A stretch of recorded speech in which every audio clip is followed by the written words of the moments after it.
Hey everybody, welcome to Sweetcast. This is Clint. I'm starting to feel a little sick today. I hope it doesn't pick up. I hope it gets better. It seems like I'm always sick trying to make videos and my voice just sounds weird. So bear with me. Okay, so I wanted to go over some campaigns. The point I want to make here, here's the Cliff Notes version. I've heard people say that indie comics, the whole YouTube aspect of it is going to wear out, or that it already had worn out. I heard people say that, or that only very few people are going to be successful based on the YouTube plus crowdfunding, plus I guess a little bit of Twitter, other social media stuff, but primarily YouTube and crowdfunding, that was going to wear out at some point, or it already had, and just projects were not getting funded.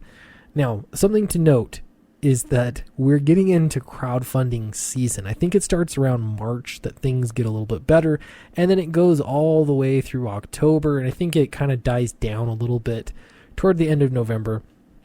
And then you have the off season, and the off season is during the holidays and in through January and February, and they're just not usually great months. So a lot of people had been pointing to those months and, saying that there were so many failures during that time. It was interesting, though, too, to see there were a few successful campaigns during those time. Not just successful, but very successful. But yes, for the most part, things die down and then they pick back up again.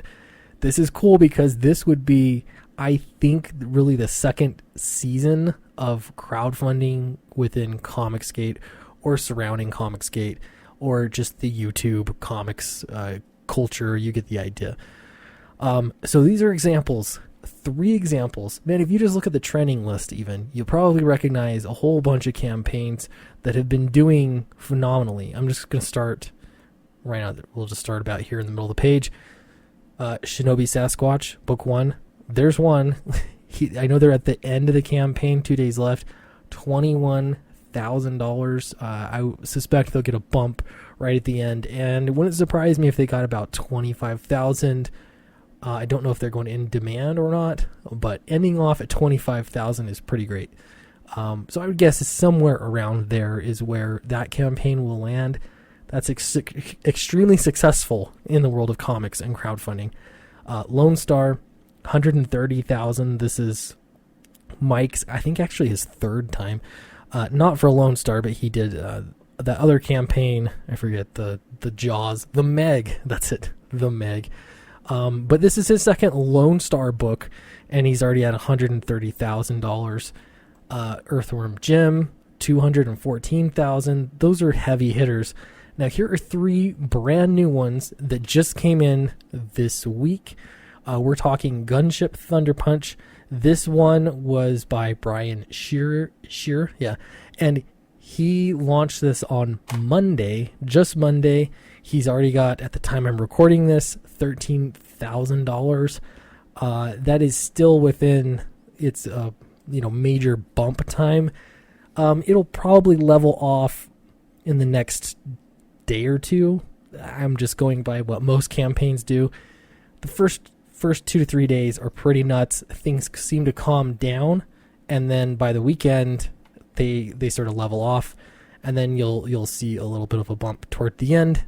Obviously, through the whole campaign, you're still getting backers, just not at quite the rate. So $13,000 for only being up for a couple days, that's really impressive, and it's going to keep going.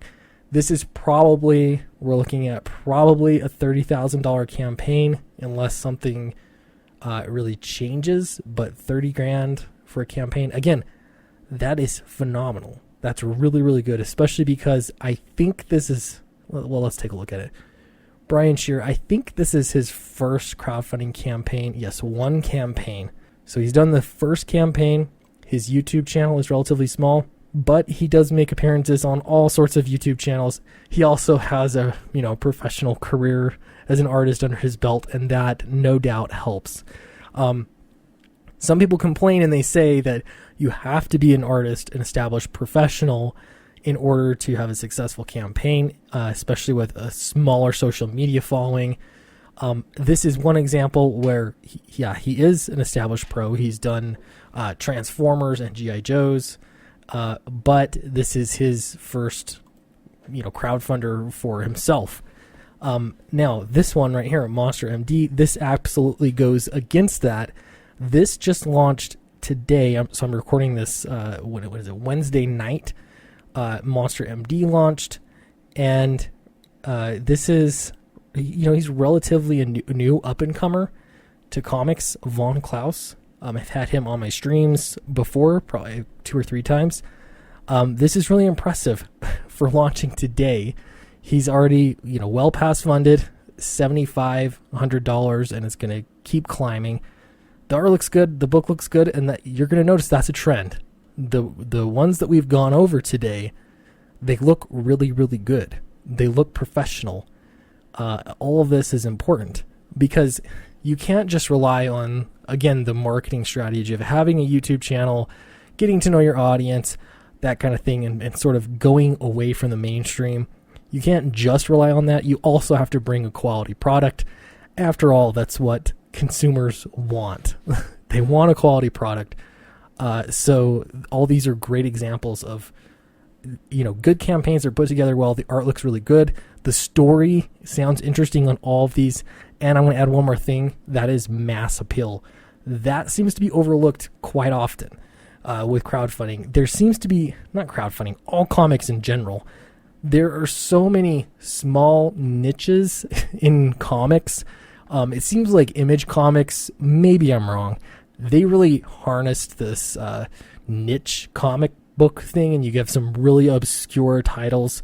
I know it's been done by a lot of other indie publishers as well, but it does seem like a lot of the crowdfunding comics that come through, they're meant for such a small sliver of the comic reading audience, which is already a pretty small audience. So it's really, really nice to see mass appeal books. And in fact, I think every single one that I looked up here, I would consider to have a mass appeal. That is important. So Monster MD is one of those. I don't know what it is rated. I know Gunship Thunder Punch is all ages. Monster MD, I'm not positive. Maybe it could be all ages. I don't want to say anything for sure. I'm not sure, but the art looks good. So another one, Doom Kicker. Again, this is brand new campaign. We're looking at it at day 1. It's already reached 12,000 and a half. So again, a really, really strong start. This will, in that short of a time period, I would not be surprised at all if this is a $60,000 campaign, because it's still going on day 1. We're in the first 24 hours here. Still lots more promotion to do.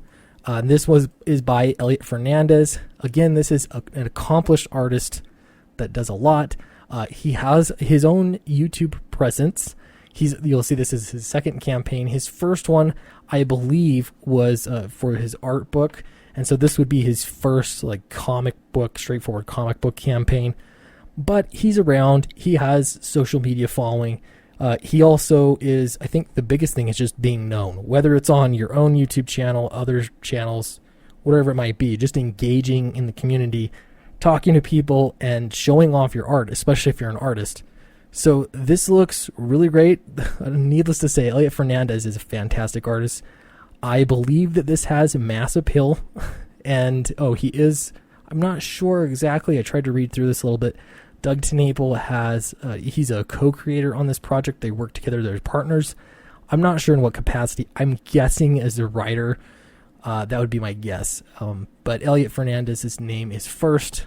Usually that means if they're the artist, they're really, I guess, taking charge of the project. They're leading it up. It might be his idea. I'd be really interested to ask him a little bit about this.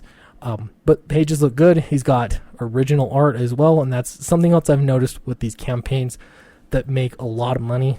They have original art available, and that does really help to get a good, strong start and make bigger steps forward, because there's that higher tier.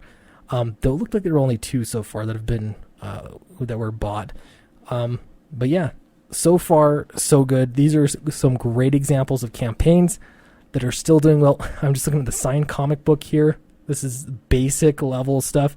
70 claimed already. That's really, really good. And at a $25 price. So yeah, I'm really impressed with all three of these campaigns, and frankly, you should be too. Something else I want to point out is that each of these campaigns that I just went over, I don't think a single one of these went on to Comic Artist Pro Secrets or Ethan Van Sciver's stream to launch their book. Yes, they've all, not all of them, most of them have been either regulars or they've been on his stream several times. Not all of them though. I'll tell you, Shinobi Sasquatch has not been, and that campaign is doing really, really well. Monster MD has not been, as far as I'm aware. That book is doing amazing as well for early day one. So yeah, this should not really shock anybody. This proves a few things. You don't need to go onto Comic Artist Pro Secrets to have your book successfully funded. You don't have to do it. You will still benefit from those big channels and all of the YouTube channels that are out there that are bringing people in and keeping them interested in comics and crowdfunding. That is a benefit to everybody that wants to make comic books and wants to be known in the community and is willing to put their books up on Indiegogo. You're already gaining some kind of benefit from that, which is amazing. That is great. But know this, you don't have to have part of your business strategy to get onto that one stream. There are several other streams. And again, this is proof of it. You don't have to have that kind of exposure. You just have to have a good looking book, and it helps that it's crowdfunding season. It also helps that, all these people are actively talking to people. They're around. They don't go and sort of hibernate while they're working on a project and then just pop out one day and expect it to do well. No, they're active on Twitter. They're active on YouTube, even if it's just hopping in on other streams or talking to other people, or doing your own YouTube thing. So they've all dabbled in a little bit of that. Now, one more thing I want to say here is when you have so many campaigns, so many must-have campaigns, I would say. Like a lot of these, they just look so good. They're must-have. A lot of people want every single one of them, and so they're kind of competing with each other because they've launched on the first week. The good news is, the campaigns will be open longer. They'll have at least a month to really build up their audience and make more sales, and that gives people more paydays, so they aren't just picking one or the other. They have a chance to back all of them. So wouldn't it not surprise me at all if these numbers are actually a little under representative of how well these campaigns will do, and that's just because they've been competing for people's money all within the same payday. So we'll see how it pans out. I really think we're looking at a whole bunch of $25,000 campaigns minimum, and including some six-figure campaigns. Absolutely. We will see how it goes. I tried to be a little conservative with my estimations on how much they'll make. Time will tell, but they all look really good. And while we're talking about crowdfunding campaigns, I want to remind you of one more. This is my book, Downcast. Right now we're at 27,931. That's really close to 28,000. We could get like 2 backers or even 1 backer, depending on what tier you back at. But that would push us over the edge to 28,000, which would be amazing. Again, you don't need anybody except for your backers to make this happen. So doing a book that looks good, mass appeal, getting the word out there, talking to people, all that kind of stuff. It is not dead. I really feel like this is actually the beginning. The more people that are using this platform, Indiegogo, and they're posting quality books there, and we start seeing competition for quality of book and time frame and all those other things that you could compete on, people are going to naturally find the books that they must have, and those will be successful just because there's so many eyes going to Indiegogo for comics. So this is great for comics. It is great for everybody. Love to see it. So let me know what you think in the comments below. Have you backed any of these great projects yet? Do you see things changing in the future? How do you see us getting more people into indie comics on Indiegogo? Let me know in the comments below, and I will talk to you next time.